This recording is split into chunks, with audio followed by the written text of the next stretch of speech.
How you doing? Ray Glymph here, from homeless to over 100 doors. And I'm going to be sharing my journey from failure to success and share everything, all the missteps that I took in real estate. Hope you tune in. Welcome to the Rental Property Owner and Real Estate Investor Podcast, brought to you by the Rental Property Owners Association, where real estate investors have found success since 1968. I'm your host, Brian Hamrick from Hamrick Investment Group.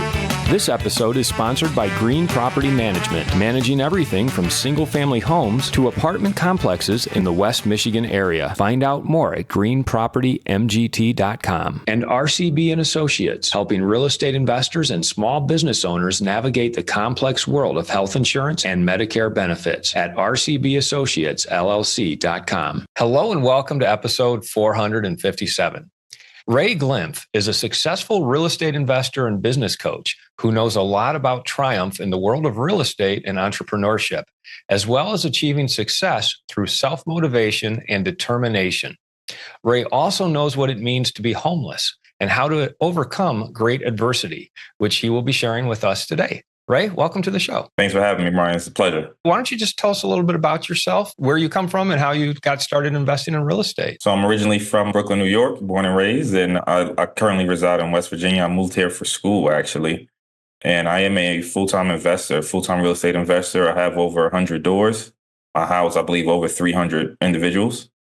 And I love real estate. I love talking real estate. I love talking development. So I'm happy to be here, hopefully share my story and hopefully motivate someone out there listening. I want to get into the real estate and development and the 100 doors, but I also want to talk about some of the adversity you've had to overcome. So why don't you kind of fill us in on Ray in the beginning? My family, we weren't the poorest, but we never grew up with a silver spoon. And, my parents worked really hard, but they didn't have the financial education.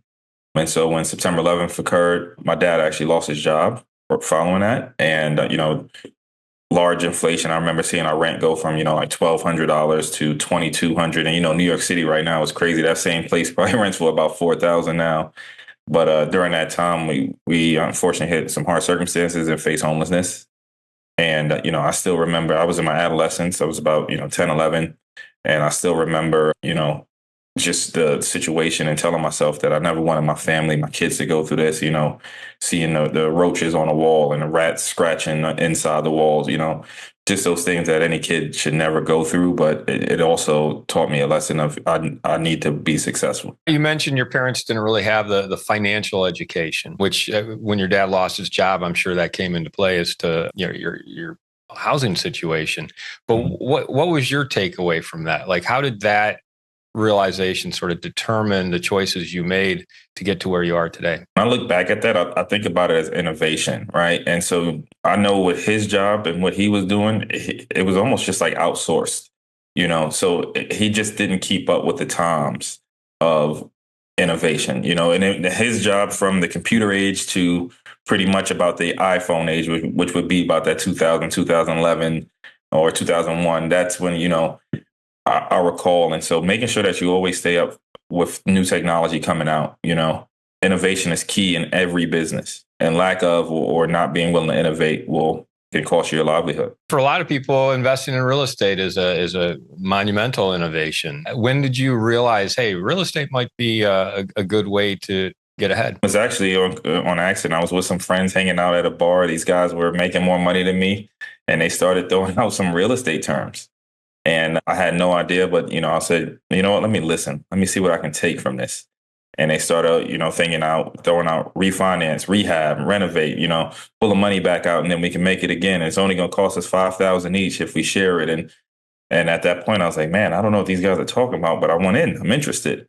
I went home, did some research. I saw about 70 to 80% of millionaires came from real estate holdings. And at that point, I said, well, I want to be a millionaire. Who wouldn't want to?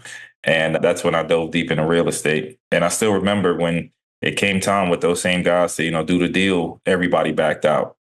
And I was the only one that actually purchased any real estate. The guys you were with in the bar were telling you about these great deals and opportunities. And at the end of the day, you're the only one who followed through on them. Only one. Yep. I really want to speak to those in our listenership right now who are kind of at that point that you just described. Like they've come to understand, hey, real estate might be a way to go. Let me look into it a little deeper.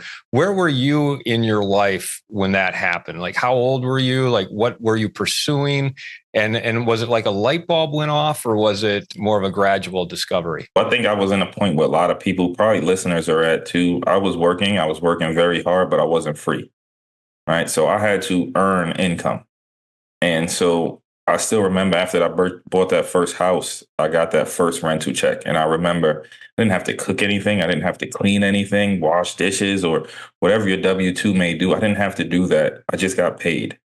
And I knew if I could replicate that system and scale it, that I may have something good here, you know? And so for listeners, even if you're going through that phase of that W-2, and don't get me wrong, it is important to have active income. There's nothing wrong with having active income, but you need to continue to invest. You have to invest. Talk about the deals you did. I mean, you're listening to your buddies in the bar describe this opportunity, or sounds like a couple of opportunities. What was that opportunity, and how difficult was it for you to be the one who actually followed through on it? Like, what hoops did you have to jump through to make that a reality? I've always been the type of person, I always take action. If I know it's something good, I have to take action on it. So I took action, massive action on that one. Like I said, I started studying, started doing, some reading, research. And I'll be honest with you, my first deal was probably my worst deal. Paid too much for it. I bought it for a wholesaler. I bought it from a very sketchy guy. Didn't do any research on it. I overdeveloped it, and it was just a single family, but I built it as a home that I would live in. And if you're in real estate and if you're renting places, you never develop and build to a standard that you would want to live in or overdevelop. And that's exactly what I did. So I overspent, and I bought in the wrong neighborhood as well. But even then, real estate is a very forgiving, and it can be a very forgiving game if you understand some of the basic principles. And to me, it was very forgiving on that first deal. What neighborhood was this in? Like, what state, city, and what time period was this? This was in Pittsburgh, Pennsylvania. I think this was in about 2014, 2015, around that time. Think back to that time. What were the challenges, like the top 3 challenges you had to do to take that deal down? So again, it wasn't hard to find a deal, right? But it was hard to find one in my budget. So 1, finding a deal that made sense for my budget. 2, the renovation was pretty tough on that first one. I actually did a lot of renovation myself. I tried to source some help out for piece by piece, but I ended up doing a lot of renovation by myself. And this was the out-of-state property. I traveled an hour and a half every day, one way, an hour and a half back, sometimes getting hotels. So I did spend a lot more than I should have when I could have outsourced that renovation. And I finally was not vetting the tenants properly. I think that's a big thing most people, when they get started, they kind of take for granted, is that vetting tenants properly. So were you doing it all, like managing the rehab, like soup to nuts, everything was under your control? I wasn't above anything. And this was, for me, I look at that now as this was probably one of the greatest learning experiences for me. What would you have done differently on that first deal? What I know now, again, 1, I wouldn't have overdeveloped it. I think I put 25 to 30,000 in it. I probably could have did the rehab for about 7 to 10. So that was one of the bigger learning lessons. And then 2, I don't know if I would actually change anything besides the actual development of it. Vetting the tenant was a learning lesson. Everything else was a learning lesson. Even the, rehab of the project was a learning lesson. So I don't know if I would actually change anything. What were the economics of that deal? Like, how much did you pay for it? How much did you put in, and did you exit? And how did that look? I'll tell you, I was never a wealthy 6-figure earner, 7-figure earner. That first deal was $25,000. I bought it from a wholesaler on Craigslist, which was a sketchy place to buy real estate. And I spent $25,000 on rehab, so I'm $50,000 all in. And the rental, I was cash flowing, or I was renting it gross $1,000 a month. Right. And so I had taken a line of credit. The line of credit was about $200 a month.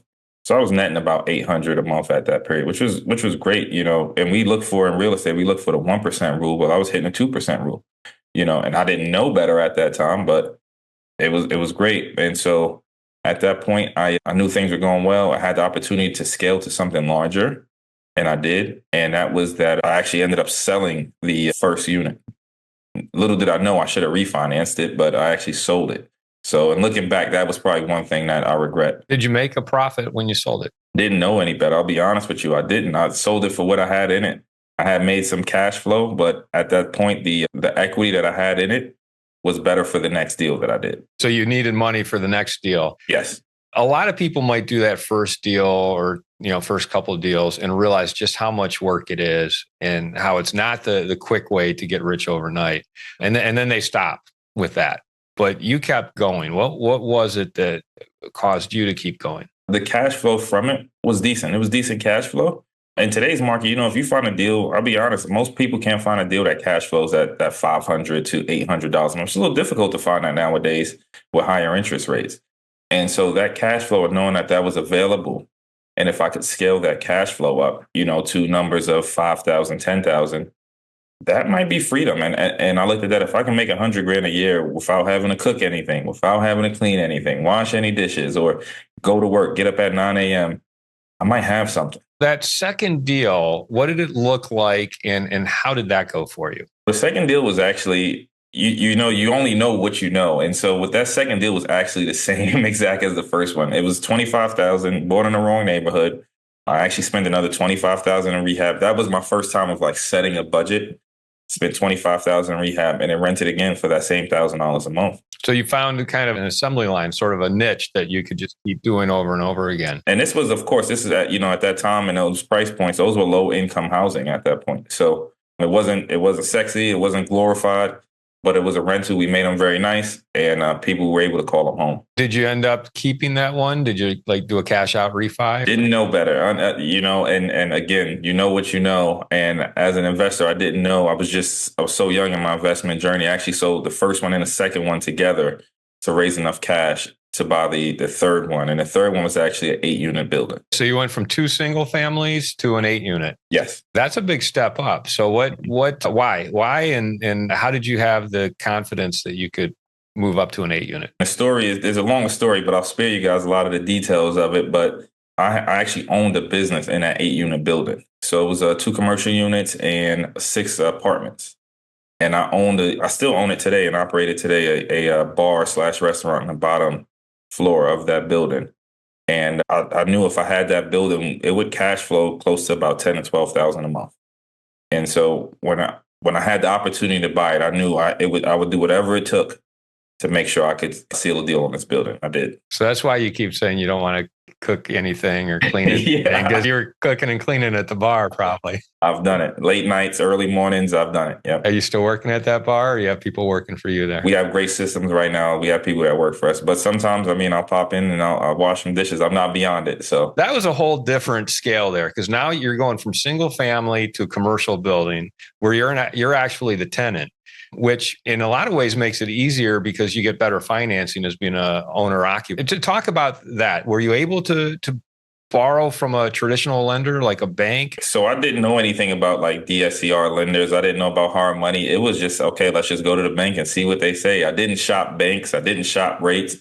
I'm telling you guys, I did it the hard way. And hopefully you guys learn from me as well. So if I had known better, I would have shopped some rates, but I did it with a bank. They were able to approve the loan. And the restaurant space, the bar space actually, on the bottom floor that I operated, it actually made enough pretty much to cash flow the whole building. So what became upstairs was profit at that point. So the deal made sense to me as a whole. So up to this point, 2 single families that you did all the work on, you move into the multifamily. What are the lessons learned up to this point that then dictate how you move forward? One, I was a very hands-on, I still am to this day, a very hands-on operator. I like to see my property. I like to touch my property. There are investors who invest out of state, and kudos to you. We have to have strong systems, strong property management. I think that's the biggest part of it. And that's the biggest lesson I think anyone can take from this. And then vetting tenants, again, that has stuck with me, being able to vet tenants, making sure that you get the proper tenants in place. Know your market, right?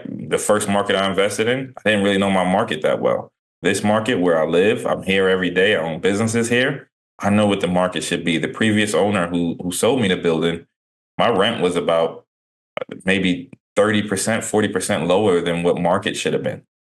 And so, they weren't very familiar with the market because they were out of town. So knowing your market is going to be critical to making sure that you can stabilize your asset. I'd like to take a moment to tell you about Green Property Management. Not only do they manage everything from single-family homes to apartment complexes in the West Michigan area, they also manage my entire portfolio. So I can tell you from personal experience that their unique flat fee management style is worth a closer look. If you feel that your property isn't operating to its fullest potential, then Green Property Management can help you take a holistic approach that will save you money, eliminate your headaches, and increase your net income. And if you're a property manager interested in applying Green Property Management's model, give them a call at 1-866-95-GREEN or visit them on the web at greenpropertymgt.com. If you're thinking of leaving your W-2 job and becoming a full-time real estate investor, one of the greatest costs you must consider is healthcare for you and your family. When I made this transition myself, I found the whole healthcare insurance process to be confusing and frustrating. That's why I'm glad I met Chad Creasy at RCB and Associates. Chad is a professional health insurance agent who helps real estate investors and small business owners understand and choose their best healthcare options. And best of all, his services are covered by the insurance company and won't cost you a dime. If you live in Michigan and are expecting a change in your healthcare insurance coverage for any reason, or losing employer coverage or transitioning into Medicare, then you owe it to yourself to contact Chad Creasy at rcbassociatesllc.com. You own the bar, you buy the building, you sold off the other two properties so you could buy the building. You're starting to realize the power of real estate investing and the profit potential. What do you decide is your next move? We're all in at that point. So we started, I started getting depreciation, which I had no idea how depreciation worked when I bought the building. But we started getting a little depreciation, and so started to offset some of my earnings from the bar business from the real estate. So at that point, I said, if I didn't have to pay taxes on any of this money, that'd be amazing. What do I need to do? And the real estate money was starting to get good. And so I said, I just want to scale this a little bit. And good deals started to come up left and right, a little here, a little there. Started to form a couple partnerships with some buddies of mine. Those same guys that were at the bar, they started to see, I had a couple assets, and now they wanted in. And I formed some partnerships. We took down, an 8-unit building, me and one partner. And then we took down a 4-unit, me and another partner. And eventually I ended up buying those partners out with these buildings and these assets. So it just became one deal at a time. Nothing came overnight. I'm telling you guys, there's no get rich quick story. Real estate is not a get rich quick story. And I look back, I feel like, I did this all in 3 years, but I look back and even telling a story, this is 10 years ago, and how fast time flies. You started partnering, buying more properties. Then all of a sudden you're 100 doors. How much work are you doing at that point? Or have you found different teams to do the work for you? I'll tell you, and I see you have the Midwest Real Estate Investor Conference. If you guys are listening, make sure you go to these conferences. I'm going to tell you why. I went to a conference in Toronto. Just randomly, I was listening to a podcast and it was in Toronto. I had no idea. And I went. And, I started talking to people there. And this is after I had, 100 doors. And I'm talking to people. And they're like, oh, okay, what do you do? I'm like, I'm an investor. Oh, how many doors? And I'm like, 100. And they're like, wow, you have 100? I'm like, yeah, I thought that's what everybody had. And, because I had my head down so far in the sand, just on a grind of scale. And it became like, no, man, most people here don't have any. Most people are here looking to get their first one, or, their second or third, and then I started doing more research and it became a mom and pop investor, maybe, 0 to 10. And so what you have in this many doors, you're not mom and pop anymore. You're almost at the institutional level. You're getting there really fast. So at that point, when I got to 100, it's like, wow, I really have something. And what I had that I didn't notice was systems, right? When you scale, the difference between 1, 2, and 3 to, 30 and 40, or you create better systems. And those processes are key to being able to continually be able to scale. Define some of those systems. Like, what systems did you put in place to help you scale? One, as you scale, when you first get started, maintenance is very expensive. It is very expensive. Having to call a handyman, they're going to give you a call out fee, and then they're going to hit you with an hourly fee and then some other nonsense fees, where if you have this scale, I have handyman pretty much on staff at this point, so that at scale has helped. Other systems include property management software. Even with 100 units, I manage in-house right now.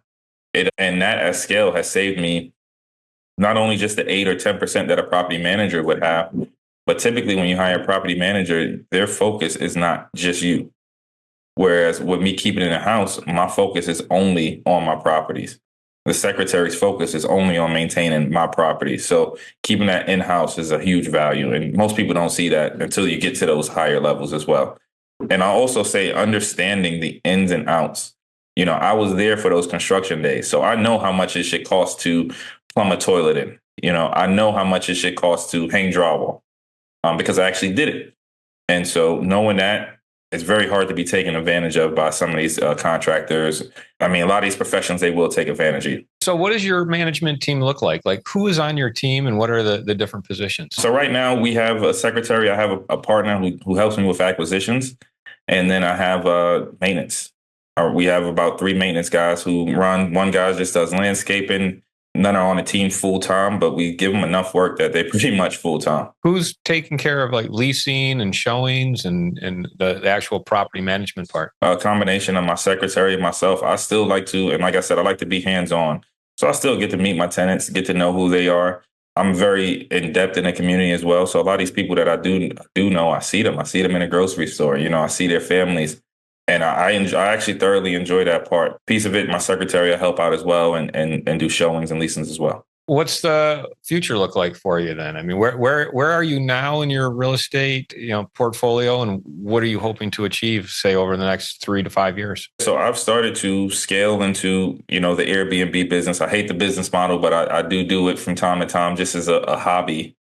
I've started that. And we're also building low-income housing for individuals who face hardships, also for veterans and people with disability. We're building a 12-unit building right now. We're actually working on that. So actually a way of giving back. So if you're doing that type of housing and development, development is very expensive. Are there programs out there that you're leveraging that help cover the costs? We've actually completed a grant for $1.5 million to fund the full project. And that is a national grant. So it's available in any community. What is it called? It's the Federal Home Loan Savings Grant. And there are different amounts for every community. So depending on where you're at, if you're in Michigan, it might be more. If you're in West Virginia, Pennsylvania, it might be a little less. Bigger cities, Miami, there's more. But this program exists throughout the United States. And it exists to develop lower income housing or maybe for low income, special needs, disabilities, veterans. There's a ton of purposes out there, but it does exist. How do you find that process, the development process? Because it's very different. So I always tell people network.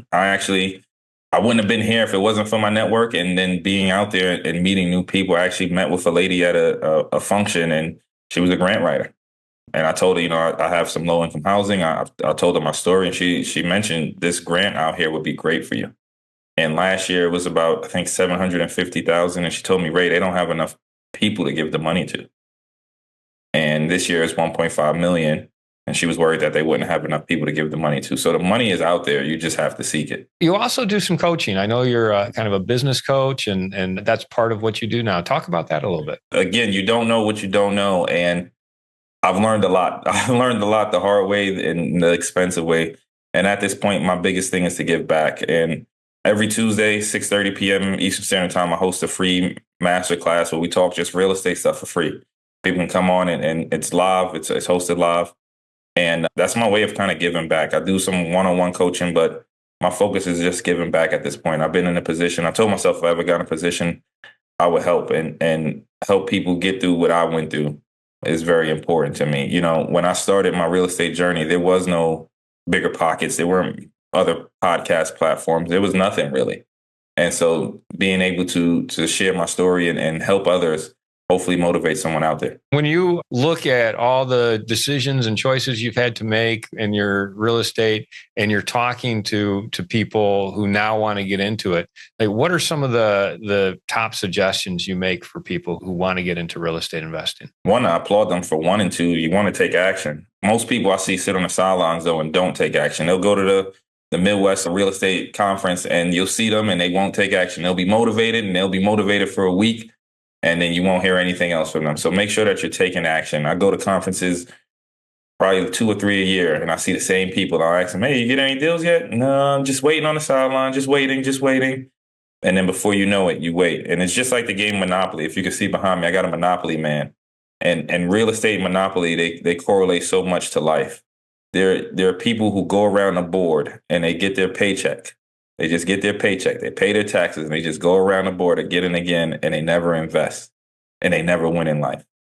If you want to win in life, you got to make sure you invest. How would people find out more about you or get a hold of you? Any social media, I'm very easy to find. Name is Ray Glymph, RayGlymph. You can send me a direct message, Instagram, Facebook, LinkedIn. I'll add you back, and I'll definitely be me responding. What is your favorite hack or app? So right now, it's funny you mentioned that. I'm using the Monday app, and it's a kind of like a software to project manage. So we always get these little ideas. People have ideas and they never act on them, and they just forget about them. So I used to keep Post-its or keep a notebook, and now I'm using the Monday app. It's a great tool. They'll give it to you free for a month or something. It's very affordable. It's kind of like Asana or Slack, right? Yeah. I really appreciate you coming on the show and just sharing your wisdom of like how you went from overcoming adversity to building this portfolio, and just, really great story about starting out and how you took action on these opportunities that your friends had found and were all ready to go. And at the end of the day, you're the one who did it. So, taking action, that's something you do. And I appreciate you coming on the show and sharing that with us today. I appreciate you having me, Brian. I want to thank everybody for listening to this episode. I'm your host, Brian Hamrick from Hamrick Investment Group, and you can find out more about me by going to higinvestor.com. That's HIG investor.com.